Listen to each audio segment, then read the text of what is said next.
অভিমানে যখন আমি দূরে সরে যাই, তুমি তো কখনো আমার অভিমান ভাঙানোর চেষ্টা করনি। ঠিকঠাক কথা না বলা, দেখা না দিলে কার না অভিমান হয়। আমি তোমার কতটা জুড়ে আছি, শুধু এতটুকু বোঝাতেই যত অভিমানে জ্বর আসে হৃদয়ে।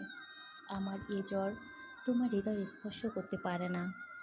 তবু তুমি ভাবো ভালোবাসা মানেই স্বৈরাচারী মনোভাব। তুমি ভালোবাসবে না, কথা বলবে না, দেখা দিবে না, অবহেলা অনাদারে ফেলে রাখবে। তবুও সব কিছু মেনে নিয়েই ভালোবাসতে হবে। আমার কাছে ভালোবাসা মানে সব কিছুই মেনে নেওয়া। আমি তো সব কিছুই মেনে নেই, শুধু অবহেলা নিতে পারি না। আমার ভীষণ কষ্ট হয়, যন্ত্রণা হয়। এই যে তোমার দূরে সরে যাওয়া, ব্যবহার গুরুত্বে বুঝিয়ে দাও যেন আমি কেউ নই। তারপরেও কি অনুভূতি ঠিক থাকে? আমি বেহায়া হতে পারি আমি পুরো পৃথিবীর মাঝে সবচাইতে নির্লজ্জ একটা মানুষ। তবুও আমি গুরুত্ব না পেলে নিজেকে বেঁধে রাখতে পারি না। দম বন্ধ হয়ে আসে আমার, অভিমানে দগ্ধ হয়ে থাকে না হৃদয়। তোমাকে এত ভালোবাসি, অথচ সামান্য অভিমান তুমি সহ্য করতে পারো না। তবে আমি অবহেলা সহ্য করি কি করে বলো তো?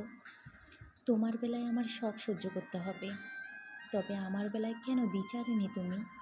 এই যে আমি কতদিন হয় ভালো নেই, অভিমানী জ্বরে কুপোকাত, হারামিটার মুখখানা দেখেও তোমার মায়া লাগে না।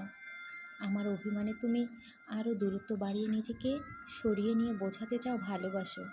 ভালোবাসা তোমার চাওয়ার সব, আমার চাওয়া থাকতে পারে না? সব কিছু মেনে নিয়ে তোমাকে ভালোবাসতে হবে। তবে অভিমান ভেঙে দিয়ে তোমার কাছে আসতে এত দ্বিধা কেন? একটু একটু করে অভিমানে নিজেকে কতটা যন্ত্রণা দিই, তার এক ভাগ যন্ত্রণা যদি তোমায় দিতাম, তবে তুমি বুঝতে। পৃথিবীতে সব যন্ত্রণা মেনে নিতে পারলেও কারো অবহেলা কখনোই মেনে নেওয়া যায় না, কিছুতেই মেনে নেওয়া যায় না।